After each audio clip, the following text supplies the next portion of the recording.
Bismillahirrahmanirrahim. Nahnu naqussu 'alaika ahsanal qasasi bima awhayna ilaika hadzal Qur'an. Shadaqallahul 'azim. Dengan menyebut nama Allah yang Maha Pengasih lagi Maha Penyayang, kami menceritakan kepadamu kisah yang paling baik dengan mewahyukan Al-Quran ini kepadamu. Maha benar Allah dengan segala firman-Nya.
Habil, salah seorang putra Nabi Adam yang berakhlak mulia, meminta izin untuk pergi ke hutan berburu binatang liar.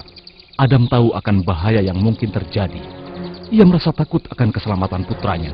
Tetapi akhirnya, setelah Habil terus membujuk, Adam mengizinkan dengan syarat Habil segera kembali ke rumah sebelum hari menjadi gelap.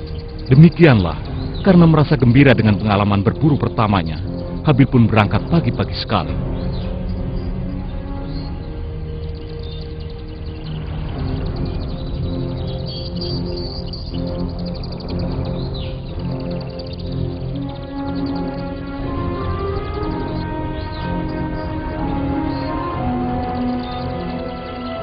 Hari ini keluargaku akan berpesta.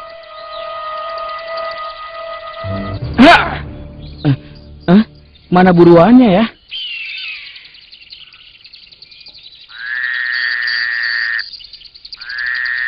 Seekor rusa yang cekatan pun muncul. Tetapi ada yang aneh. Rusa itu tetap tenang dan tidak takut sama sekali. Seolah-olah ia tengah menunggu kedatangan seseorang. Salam wahai temanku yang cantik. Habil pun segera mengejar buruannya.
Habil tertegun sejenak, kemudian segera menenangkan dirinya dan melanjutkan kembali perburuannya.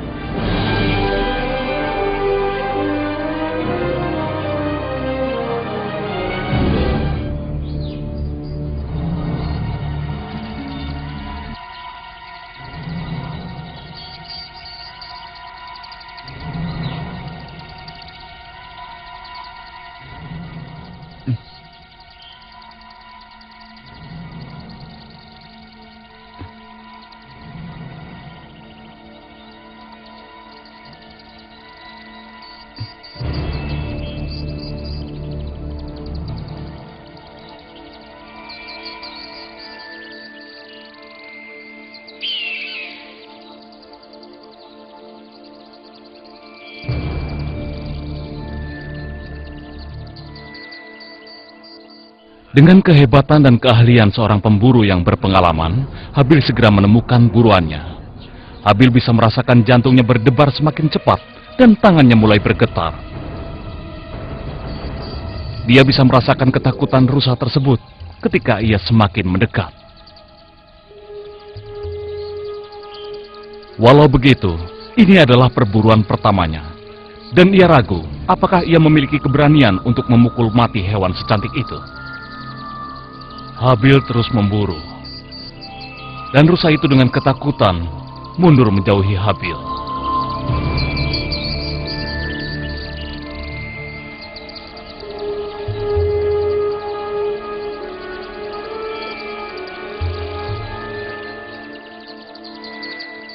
Tiba-tiba rusa itu berhenti, seolah ia menyerah pada nasibnya.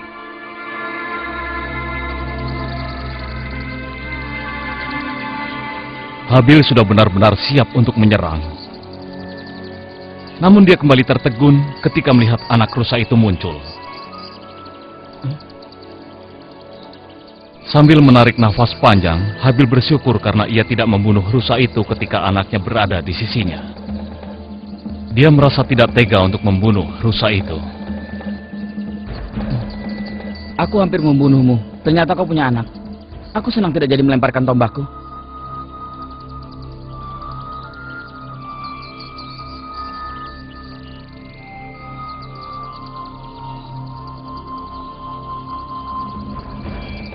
Hampir saja aku membuat anakmu menjadi piatu. Hampir saja.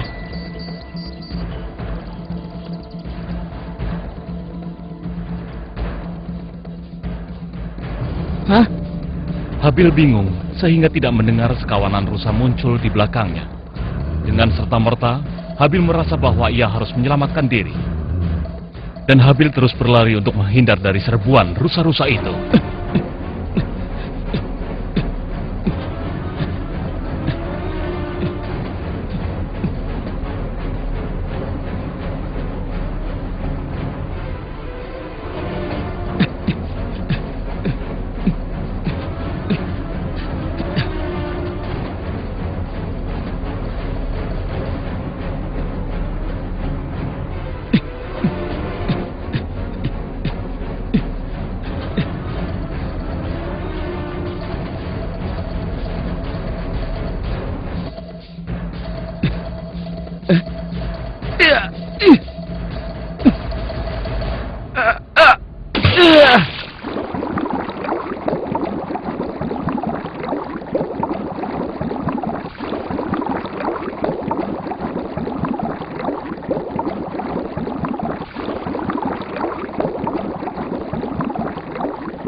Kejadian yang dialaminya di hutan membuat Habil terlambat tiba di rumah.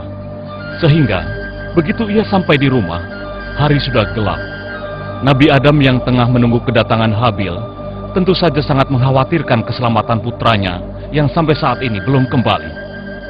Tapi Qabil, putra tertua Adam, ternyata tidak begitu peduli pada keselamatan Habil.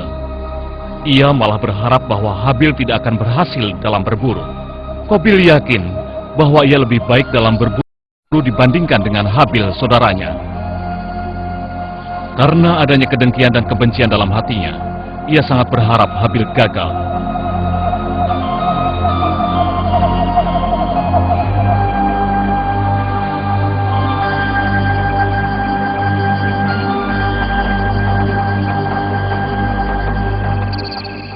Akhirnya kau kembali juga. Ayah begitu mengkhawatirkanmu. Kupikir ini perburuan pertama dan terakhirku. Kalian tidak perlu khawatir. Sudah begitu lama kau di hutan, tapi kau malah kembali dengan tangan hampa. Aku hampir saja kehilangan nyawaku di sana. Aku diserang oleh rusa. Kupikir kau berkelahi dengan singa, dengan tangan kosong. Qabil, sudahlah. Apa ayah marah padaku? Tenanglah, dia tidak akan marah pada anak emasnya.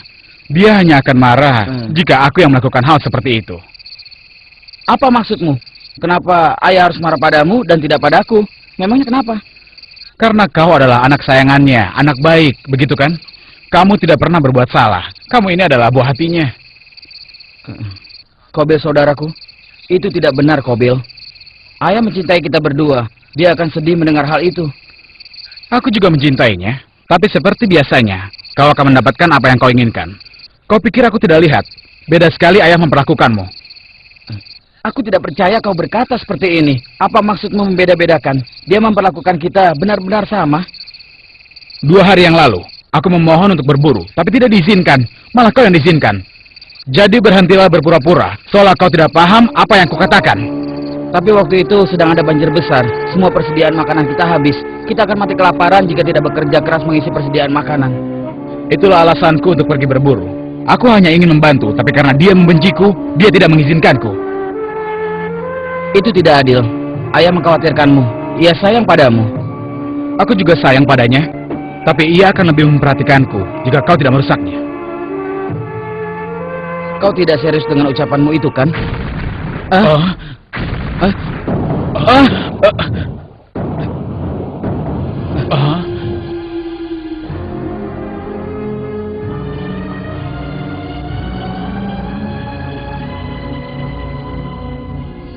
Sebaiknya kita segera pergi sebelum ayah mengkhawatirkan kita berdua.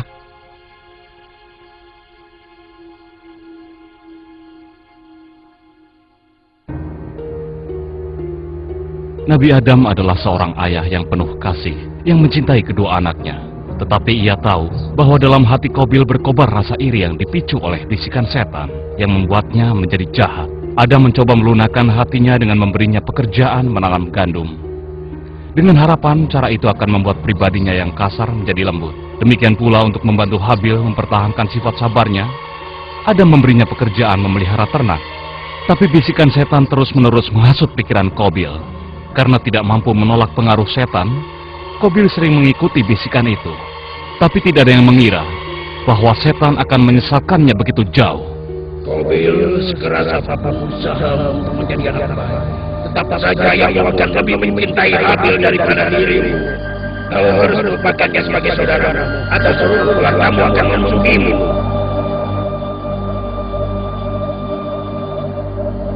Suatu hari, Nabi Adam memanggil putra-putranya dan memberitahu mereka supaya berkurban sebagai tanda syukur kepada Allah. Ini merupakan ujian untuk melihat siapakah di antara mereka yang terbaik dalam berkurban. Kedua putranya harus meninggalkan sebagian hasil kerja keras mereka di atas bukit yang telah ditentukan. Tanpa ragu, Habil pun memilih domba terbaiknya. Dengan senang hati kuberikan semua yang kupunya kepada Allah, karena ialah yang mengkaruniakan semua yang aku punya. Sayangnya, Qabil tidak mempunyai cara berpikir yang sama. Kenapa aku harus memberikan tanaman terbaikku? Padahal, aku telah bersusah payah menanamnya. Tapi, kalau aku tidak memberikan apa-apa, ayah akan menyebutku zalim. Aku pikir, kalau aku meletakkan buah-buahan busuk, pasti tidak akan ada yang tahu. Dan ayah pasti tidak akan meremehkanku lagi. Ternyata akalku ini cerdik juga ya. Qabil pun sampai ke bukit tempat meletakkan kurban. Saat itu suara hatinya mengatakan bahwa apa yang dilakukannya itu salah. Dan ia hampir saja mengurungkan maksud buruknya. Qabil tidak tahu bahwa Allah melihat segala tindakannya dan mengetahui niat jahat dalam hatinya. Akhirnya ia pun melanjutkan meletakkan buah-buahan busuk tersebut.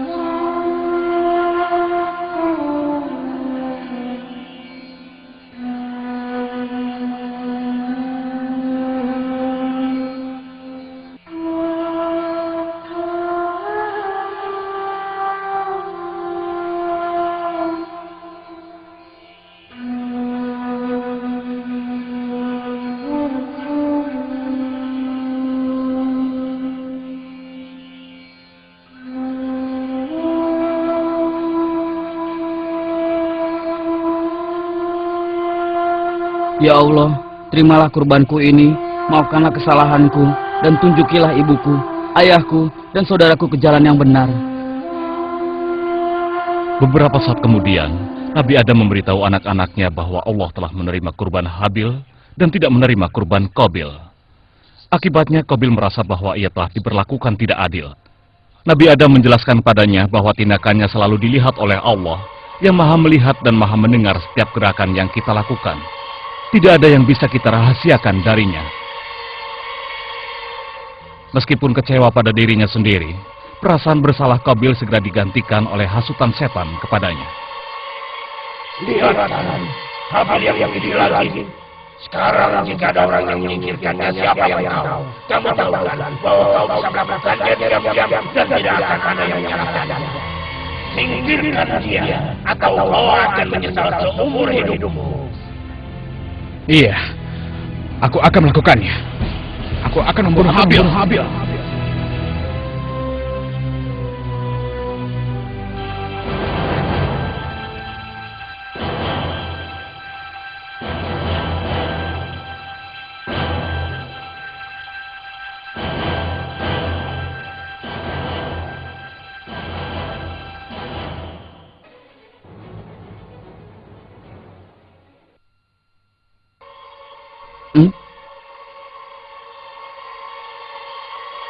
Kenapa kau diam saja? Atau kau masih kesal dengan apa yang telah terjadi? Katakan. Sekarang aku akan membunuhmu. Hah? Membunuhku? Qabil, itu tidak lucu. Jangan bercanda. Lalu kenapa kau membawa batu di tanganmu? Katakan. Seharusnya dari dulu kau sudah kusingkirkan. Apa yang kau ucapkan? Kita ini putra Nabi yang agung. Kita bersaudara. Saudaraku, apa kau sudah lupa hal itu? Kalau kita besar bersama-sama, lalu kenapa kau tega ingin membunuhku? Saudara, kau bukan saudaraku. Kau adalah musuh terbesarku. Aku sudah muak karena kau memperlakukanku seperti orang bodoh. Aku tidak mengerti. Yang bisa aku lakukan hanyalah menjadi saudara terbaik. Meskipun kau melayangkan tanganmu untuk membunuhku, aku tidak akan pernah melakukan hal yang sama padamu.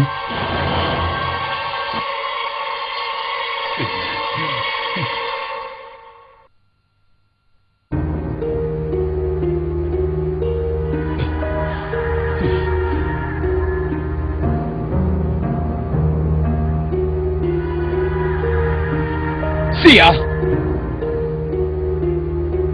Habil sangat sedih atas kejadian hari itu. Dia baru menyadari betapa dengki saudaranya kepadanya. Jika ia merasa sedih atau sedang bimbang, ia suka mendaki bukit, di mana ia bisa menyendiri untuk memikirkan dan menemukan kedamaian. Tapi tidak hari ini. Ketenangan dan kedamaian yang akan menghiburnya tak ditemukannya dimanapun. Hati dan pikirannya dilanda gundah. Dengan putus asa ia ingin bercerita kepada ayahnya tentang apa yang terjadi. Tapi ia tidak ingin ayahnya menjadi khawatir. Tidak, ini adalah masalah yang harus dipecahkannya sendiri. Ia berharap setelah beberapa hari Qabil akan tenang untuk kemudian dapat bersama-sama Qabil membasmi pikiran jahat yang melandanya.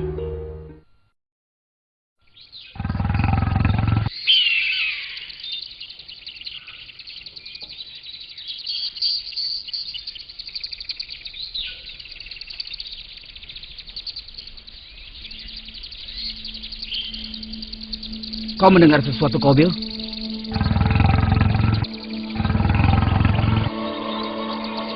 Aku yakin itu singa atau harimau pemangsa manusia. Sebaiknya kita pergi dari sini. Jangan katakan kalau kau ini seorang penakut. Baiklah, tapi ini saat yang tepat untuk pergi. Sebelum semuanya terlambat. Jangan berisik, tenanglah. Ia mungkin tidak melewati jalan ini. Dan jika benar ia lewat, kita tidak akan sempat beranjak dari sini.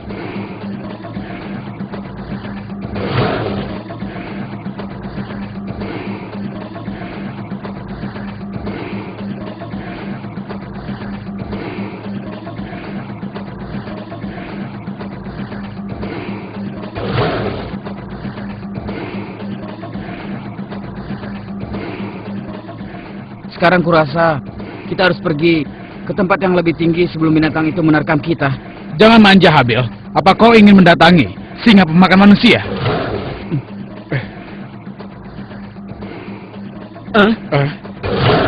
Seekor macan tutul. Sepertinya sendirian. Sekarang kau lihat dan pelajari bagaimana pemburu sejati menghabisi binatang ini, dan ayah akan bangga padaku, dan seluruh binatang di sini akan takluk padaku. Jangan, Qabil. Ini terlalu berbahaya. Minggir kau!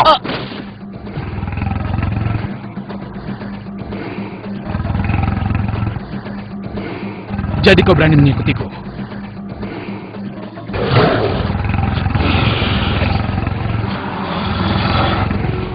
Kemarilah macan jelek, kau belum tahu siapa aku kan? Aku adalah Qabil. Semua yang hidup di hutan ini harus tunduk padaku. Aku Qabil.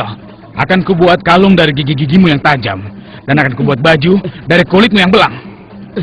Kau pikir kau kuat? Tapi kau belum menghadapiku. Aku adalah yang terkuat. Aku pemburu hebat. Aku Qabil. Aku adalah pemburu yang hebat.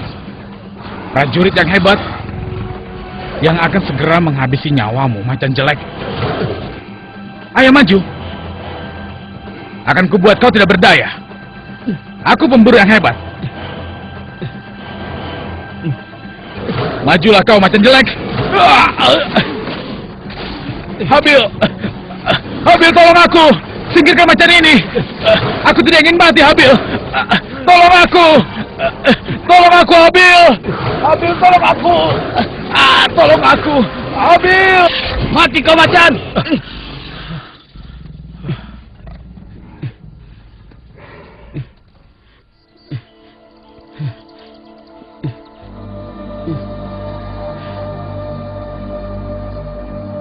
Kau telah menyelamatkan nyawaku.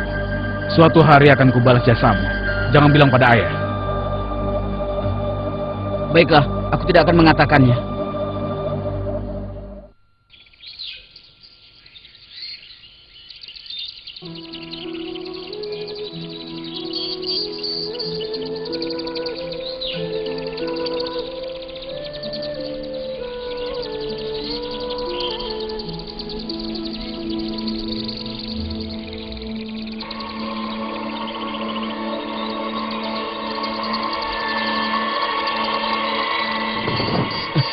Qabil! Qabil, tolong aku! Tolong pegang batang pohon itu! Qabil, tolong aku! Tolong pegang! Qabil, tolong aku! Kalau tidak aku akan jatuh! Qabil! Tolong aku, Qabil! Pegang pohon itu! Qabil, tolong aku! Qabil! Qabil! Qabil, tolong aku! Qabil! Qabil, tolong aku! Qabil! Qabil!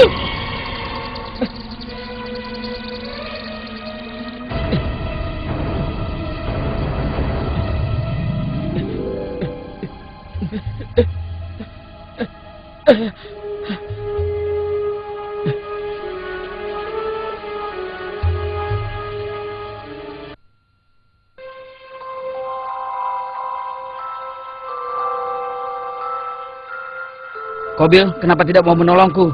Apakah kebencianmu begitu besar hingga ingin membiarkan aku mati? Aku tidak akan menolongmu. Aku pikir kau bisa dapat pelajaran jika bisa menyelesaikan masalahmu ini. Kupikir kau bisa. Tapi aku sudah pernah menghadapi masalah yang lebih buruk dari ini. Kalau kau tidak ingin membantuku, apa gunanya? Berhenti merengek. Jika jatuh, kau tidak akan terbunuh. Aku selalu berusaha membantumu jika kau membutuhkanku. Kenapa kau tidak melakukan hal yang sama untukku? Setiap hari, aku selalu berdoa pada Allah untuk membantumu berpaling dari pikiran jahat tentang aku. Kau tidak menyadarinya. Kau bilang apa? Apa salahku? Jika aku pernah melakukan sesuatu yang menyakiti atau membuatmu kesal, seharusnya kau katakan saja padaku.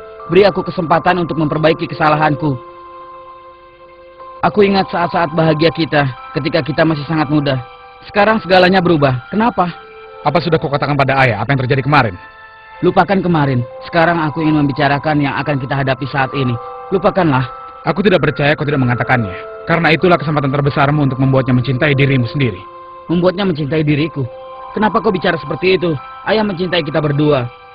Kau pikir kurbanmu tidak diterima karena dia tidak mencintaimu? Dia telah menjelaskan bahwa ini adalah ujian dan pelajaran untuk masa yang akan datang. Tidakkah kau lihat kalau ia ingin agar kita bahagia? Bahagia katamu. Lalu kenapa aku selalu diberikan pekerjaan yang keras, sedangkan kau diberi pekerjaan yang begitu mudah? Qabil, jika kau ingin bertukar pekerjaan, kau boleh menggantikanku kalau itu membuatmu senang. Aku tidak keberatan kalau itu maumu. Semua itu ayah yang memutuskannya. Kau bisa mendapatkan pekerjaan yang mudah karena kau anak sayangannya. Sedangkan aku apa? Yang aku inginkan tidak pernah dipikirkan oleh ayah. Kalau memang yakin tentang itu, kenapa kau tidak mengutarakan perasaanmu padanya? Kenapa kau harus mengeluh? Apa gunanya? Ayah tidak pernah punya waktu untukku. Sudahlah.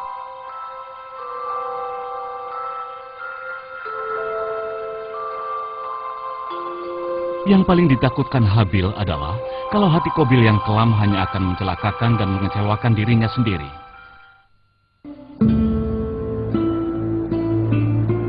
Setiap malam ia dihantui oleh kematian dan ketakutan dalam mimpinya.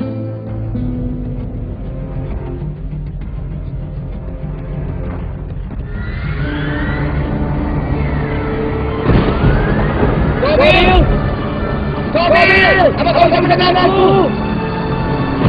Qabil! Dengarlah aku, Qabil! Qabil! Tolong bangun sudah dari bawah! Bangun, Qabil! Qabil, ada yang mati! Apa yang menggeser itu? Qabil, jauhlah! Aku tidak kau kuat, Qabil! Ayo, bangunlah!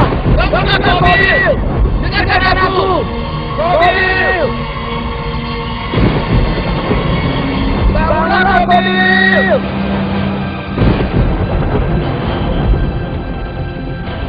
Qabil! Aku tidak kau kuat, Qabil! Qabil!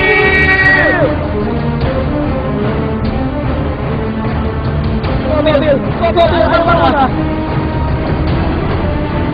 Qabil!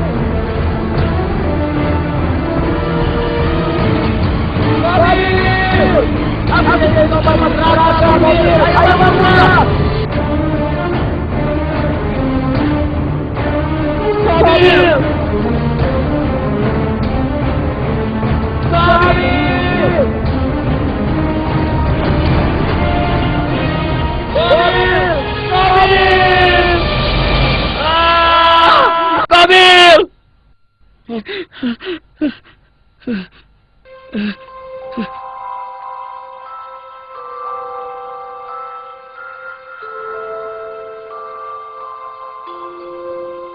Pada hari yang menentukan ini, langit akan menyaksikan kejahatan pertama berupa pembunuhan berdarah dingin. Hari ini, seorang kakak akan tanpa ampun melenyapkan kehidupan saudaranya tanpa alasan.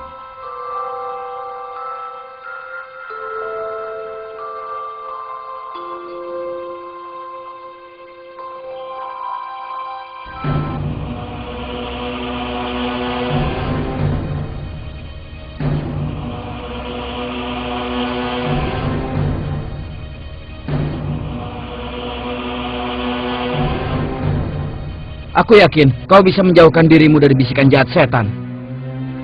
Jangan pura-pura tidak bersalah. Semua ini adalah salahmu. Semua keluarga memusuhiku. Kau juga tahu, ini salah besar. Ibu dan ayah tidak pernah mengesampingkanmu. Dan sekalipun aku selalu berusaha membantu, kau selalu memperlakukanku seperti musuh.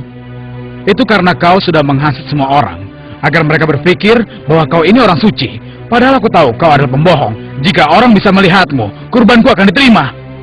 Aku melihat kurbanmu, semuanya busuk. Allah hanya akan menerima kurban dari orang yang jujur. Kau tidak bisa menyalahkanku karena kurbanmu. Aku tidak butuh ucapanmu. Aku benar-benar tidak membutuhkan itu. Aku sangat benci pada dirimu. Kau tidak membenciku, Qabil. Kau hanya membenci dirimu sendiri. Kau mau tahu, bila kau mati, aku akan tentram.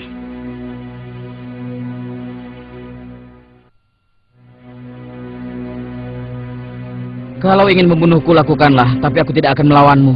Dasar munafik, pura-pura tidak berdosa. Semua keluarga memusuhiku karena kau. Kalau memang itu keinginanmu, bawalah dosaku dan dosamu ke neraka. Karena itulah hukuman untuk kejahatanmu. Semoga Allah mengampunimu. Sudahlah, aku sudah mau padamu. Tutup mulutmu itu.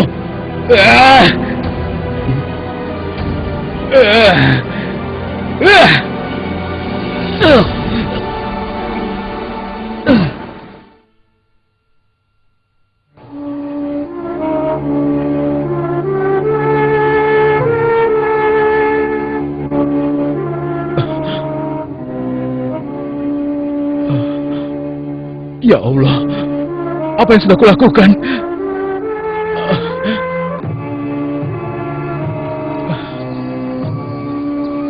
Aku bersalah.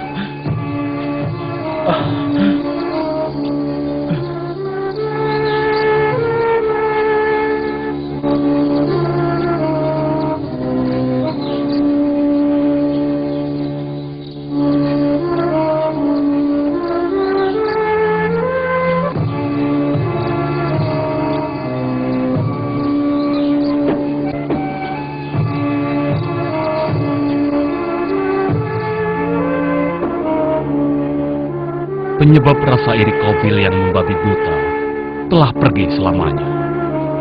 Dalam kesendirian dan putus asa, ia merasa bahwa seluruh dunia telah meninggalkannya.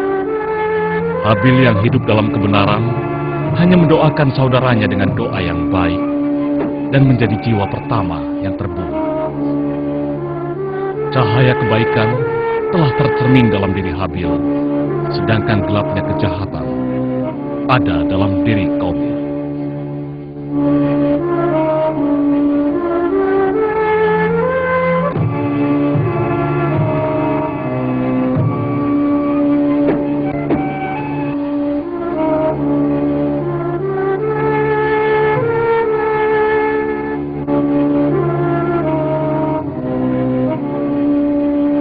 Habil, bangun.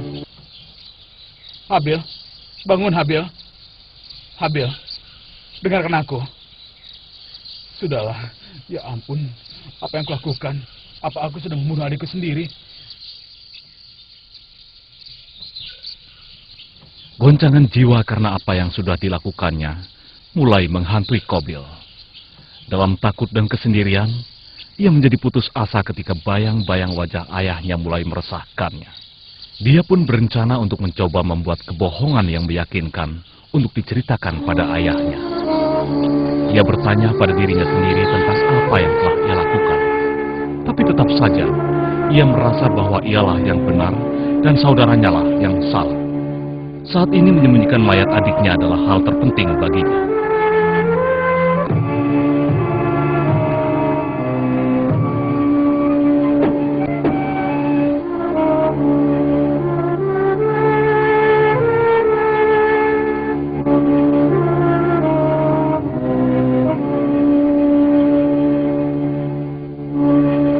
Ia memutuskan untuk membawa mayat saudaranya ke hutan, tapi itu sulit karena mayat itu mulai membusuk dan dingin. Ia menyeretnya sejauh yang ia bisa. Ia harus menyembunyikan kejahatannya, tapi bagaimana?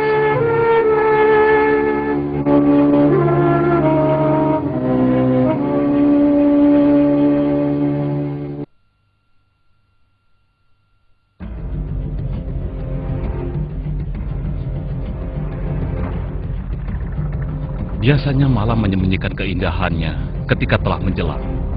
Tapi malam ini, isi hutan seolah berteriak memaki Qabil, terus-menerus menyebutnya seorang pembunuh. Karena dihantui perasaan bersalah, Qabil memohon agar semua itu tidak pernah terjadi. Seharusnya ia ada di rumah bersama keluarganya, tanpa rasa putus asa dan kesendirian. Ia mengumpulkan tenaganya dan mulai menyeret mayat itu kembali. Ia takut kalau ayahnya mencari dan menemukannya. Ia harus pergi sejauh mungkin. Ia pun sampai ke kaki bukit. Sekarang ia merasa mual dan lemah. Hutan yang dulu bersahabat, tempat ia tumbuh dewasa, sekarang seolah sangkar yang memenjarakannya. Hari berikutnya pun tidak ada bedanya. Ia masih tidak tahu apa yang harus dilakukan dengan mayat adiknya itu. Rasa bingung, marah, dan bersalah yang ada dalam dirinya karena dia telah melakukan kejahatan pertama yang tega membunuh adiknya, terus-menerus menyiksa dirinya.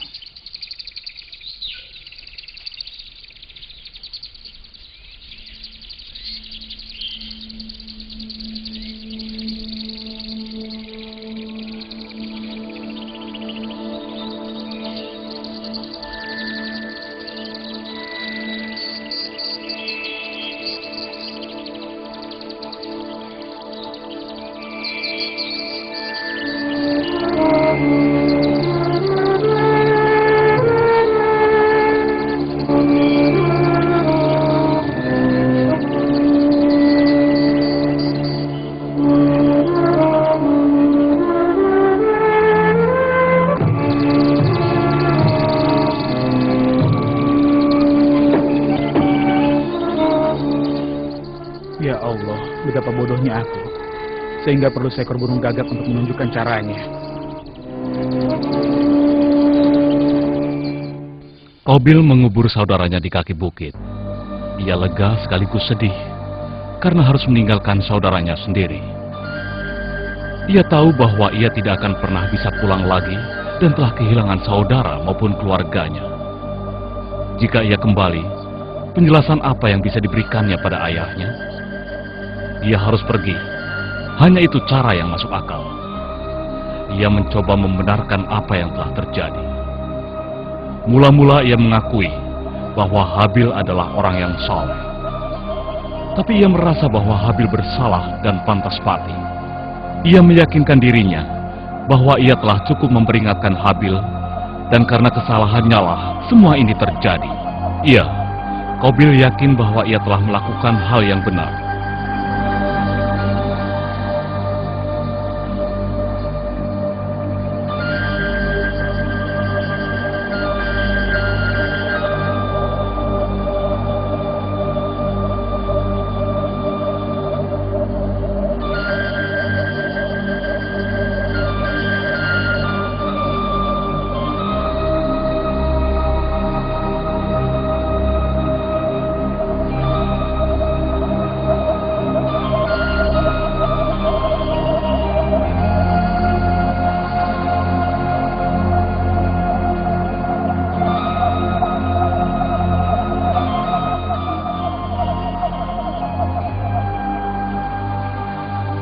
Karena dibutakan oleh kesombongannya, ia menolak bertanggung jawab atas perbuatan jahatnya.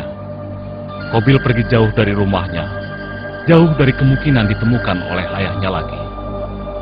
Qabil adalah orang pertama yang melakukan pembunuhan, dan perbuatan ini telah diwariskannya pada sejarah manusia.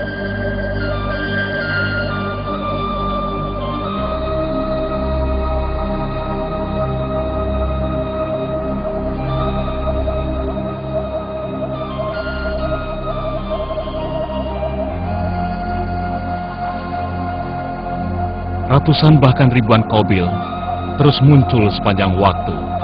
Pembunuhan tanpa ampun atau rasa belas kasihan.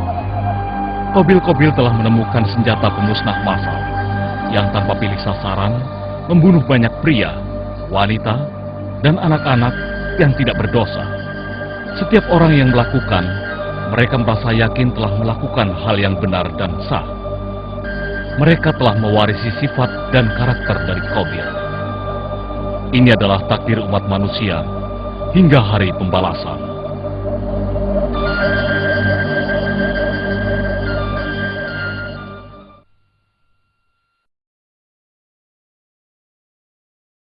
Bismillahirrahmanirrahim. Watlu alaihim naba abnai Adam bilhaq. إذ قربا قربانا فتقبل من أحدهما ولم يتقبل من الآخر قال لأقتلنك قال إنما يتقبل الله من المتقين لئن بسطت إلي يدك لتقتلني ما أنا بباسط يدي إليك لأقتلك إني أخاف الله رب العالمين Sadaqallahul Azim. Dengan menyebut nama Allah yang Maha Pengasih, lagi Maha Penyayang, ceritakanlah kepada mereka kisah kedua putra Adam, Habil dan Qabil, menurut yang sebenarnya. Ketika keduanya mempersembahkan korban, maka diterima dari salah seorang dari mereka berdua, Habil, dan tidak diterima dari yang lain, Qabil. Qabil berkata, "Aku pasti membunuhmu." Berkata Habil, "Sesungguhnya Allah hanya menerima korban dari orang-orang yang bertakwa." Maha benar Allah dengan segala firman-Nya.